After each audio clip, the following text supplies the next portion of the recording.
विश्वास रखो, भाव रखो, लगे रहो, काज हो जाएगा। तुम काज नहीं कर पाओगे, लेकिन तुम जिसका नाम लेकर बैठे हो वह सब काज तुम्हारा कर जाएंगे, सवार जाएंगे। तुम्हें किसी और की जरूरत नहीं रह जाएगी। इसलिए संसार में रहते हुए आगे गुरु को रखो, आगे उस मालिक को रखो, ताकि संसार तुम्हारे ऊपर हावी ना हो पाए। और संसार में रहते हुए भी संसार से तुम भिन्न रहो। यानी कि पानी के कटोरे में जिसमें पानी भरा हुआ है, उसमें अगर तेल की एक बूंद गिरा दी जाए तो वह पानी में नहीं मिलती, वह पानी के ऊपर ही हमेशा तैरती रहेगी। उसी तरह संसार में रहकर जब तुम नाम का सुमिरन करते हो, गुरु की याद में, गुरु के विश्वास में, गुरु के भाव में अपनी आत्मा को तड़पाते रहते हो, तब तुम संसार में रहते हुए भी विरक्त कहलाओगे, विदेही कहलाओगे। राजा जनक के जैसे कि संसार में रहकर राज भोग रहा है, लेकिन फिर भी उसे विदेही कहा गया। यानी कि पूर्ण वैरागी, सत्य वैरागी कहा गया कि जिसके अंदर संसार की कोई भी मोह माया न बची हो, उसका अंश भी उसके अंदर न रहा हो, उसे विदेही कहा जाता है। कि जिसके अंदर केवल मालिक ही मालिक, मालिक के नाम की लय रहती है और कुछ नहीं रहता, उसके अंदर सब कुछ होता है।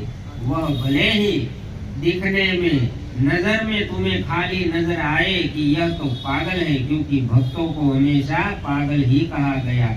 जो गुरुमुखी जीव होता है वह अपने नाम की धुन में मस्त रहता है, लेकिन जब संसारी जीव उसे देखता है तो उसे पागल कहता है कि यह तो पागल हो गया है। वह पागल नहीं, पागल तुम हो, क्योंकि तुमने अभी तक उस चीज को जाना नहीं, उसने जान लिया है। इसलिए वो हमेशा उसी लय में मस्त रहना चाहता है जो उसे उसके मालिक से मिलाती है, और तुम उसे देखकर हंसी उड़ाते हो तो पागल तुम हो, ना कि वह जीव पागल है। इसलिए अपने आप को संभालो, होश में आओ।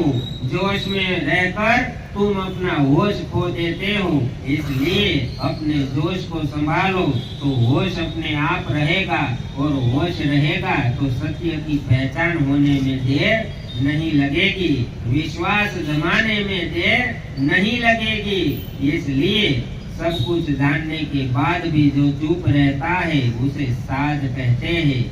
सब कुछ करने वाला वही है, लेकिन फिर भी जो चुप रहता है, समाधान करता है, उसे साध कहते हैं। यह साध की परिभाषा है, यह साध की पहचान है कि सब कुछ होते हुए भी अपने आप को एक आम समझकर रहता है, बैठा रहता है नाम की धुन में, गुरु के आदेश के पालन में अपने आप को हमेशा तोड़ता रहता है, मिटाता रहता है, उसे साध कहते हैं। तो साध की भक्ति गुरु से भी परे है। इसलिए भ्रम से निकलो, यह भ्रम तुम्हें तुम्हारे धाम तक नहीं पहुंचाएगा। जीते जी तुम्हारे अंतर में वह उजियारा वह नहीं लाएगा, केवल साध लाएगा। इसलिए साध को पकड़ो तो गुरु मिलेगा, और गुरु मिल गया तो सब कुछ तुम्हें मिल जाएगा। इसलिए विश्वास बना कर रखो, वरना यह संसार तुम्हें लूट ले जाएगा, कोई तुम्हें बचा नहीं पाएगा। इसलिए तो